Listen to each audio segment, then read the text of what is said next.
Thank you so much for being a champion for the elder parole bill and the fair and timely parole bill. While we do have 28 co-sponsors, I do want to make it clear we have enough votes to pass the bills. We've been talking, we've been doing the work for years. We need these bills passed in the next 3 days. Next up, I want to bring up founder of Freedom Unshackled and community leader, Ronnie Minter.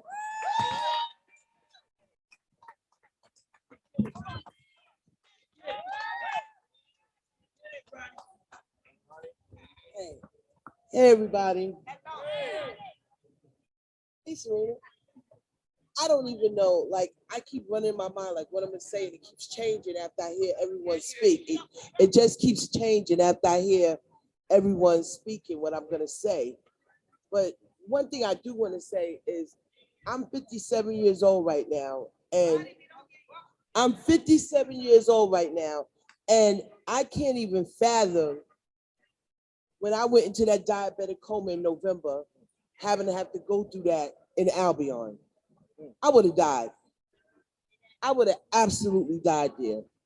I can't fathom having to be in this scooter and have the mobility issues that I have and be in Albion. I wouldn't make it. So my mind is thinking about all the women that I used to see in wheelchairs when I was younger and pushing them, getting pushed around by women who didn't want to push them around, let's keep it real. And, you know, I just can't see that where I'm at today. But then when I think about the fair and timely parole bill, and I look at Mr. Laborde, Abdul Madrid, was what he became. I grew up with his kids and his nephews and nieces. And when his brother died, all they kept saying was, we wish our uncle was home, because they didn't have a male figure left in the family. When Mr. Laborde died in jail, then I'm thinking about my friend's father, Leslie Leonard, who did 42 years in prison, hit at the board 5 times. He maintained his innocence for 42 years.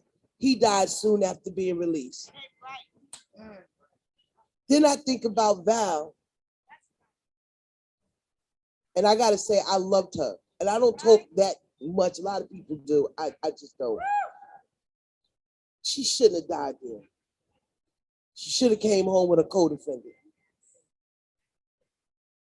and gotten treatment that she needed. But this is the reality. And then I want to think about the other women that are left there. Kim Brown, the longest serving Black woman right now in Bedford. She would absolutely benefit from this bill, the elder parole bill. So when I think about everybody and I sit here and I see this and the other day, my phone was ringing off the hook because somehow bad information got into Bedford and they thought the elder parole bill had passed. And they were so freaking happy. And I had to be the one after texting with Tiana saying, no, that's not right. It didn't pass. So remember that while we're out here fighting, there's people inside really watching this and hoping and praying that they can get out because they know they have issues, medical issues, that they need to get taken care of properly. And I don't have a long speech. I don't have an amazing poem like that brother had. All I have is me saying these bills need to pass. That's all I have. These bills need to pass. We need to keep remembering for those of us who came home, remember the ones we left there. And that's why I'm here right now, because I remember the ones that I left there. Thank you.